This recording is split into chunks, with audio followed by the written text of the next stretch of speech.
Space में फंसी सुनीता के पास बचे हैं कुछ ही दिन। अमेरिका ने अपने दुश्मन नंबर 1 से मांगी मदद।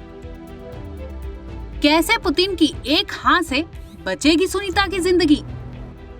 5 जून को स्टार लाइनर स्पेसक्राफ्ट से सुनीता विलियम्स और बुच विल्मोर अंतरिक्ष गए थे।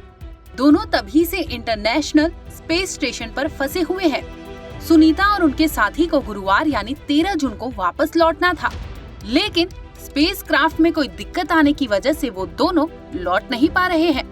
अब सवाल ये उठता है कि क्या भारतीय मूल की अंतरिक्ष यात्री सुनीता विलियम्स अंतरिक्ष में फंस गई है। इस दरमियान वहाँ खाने पीने की चीजों को लेकर लगातार कई खबरें सामने आई, जिसमें बताया गया कि आखिर वो लोग कैसे वहाँ हैं और क्या कुछ खा पी रहे हैं। दरअसल इंटरनेशनल स्पेस स्टेशन यानी ISS पर फंसे नासा के अंतरिक्ष यात्री सुनीता विलियम्स और बुच विल्मोर तक जरूरी सामान की डिलीवरी की गई है।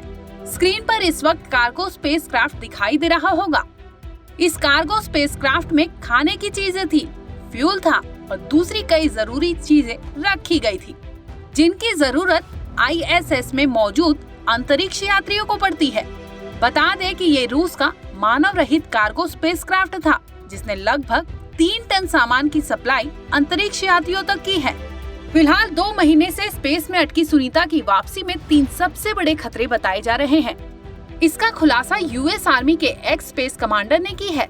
बताते चले कि अमेरिकी स्पेस एजेंसी यानी नासा इन दोनों के लौटने को लेकर लगातार दूसरे विकल्प की तलाशी में लगी हुई है।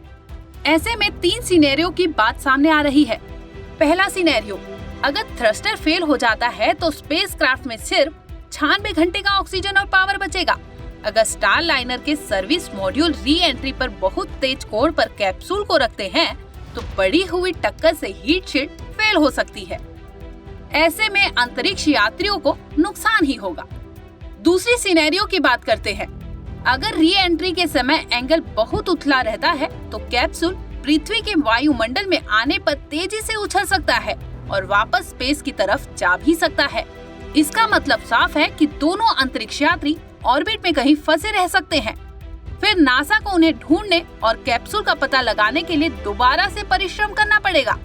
तीसरी सिनेरियो की बात करें तो वापसी पर थ्रस्टर फेल्यूर जाहिर है कि स्टार लाइनर के कई थ्रस्टर पहले भी फेल हो चुके हैं, तो वापसी के दौरान ज्यादा थ्रस्टर के फेल होने का भी खतरा लाजमी है। अगर ऐसा होता है तो दोनों अंतरिक्ष यात्री यानी सुनीता विलियम्स और बैरी विल्मोर स्पेस में सीमित ऑक्सीजन और पावर के साथ ही रह जाएंगे।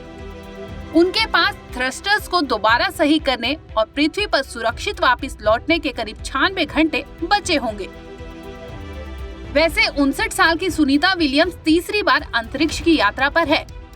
इससे पहले 2 बार अंतरिक्ष की यात्रा वो कर चुकी है। साल 2006 और साल 2012 में अंतरिक्ष जा चुकी है।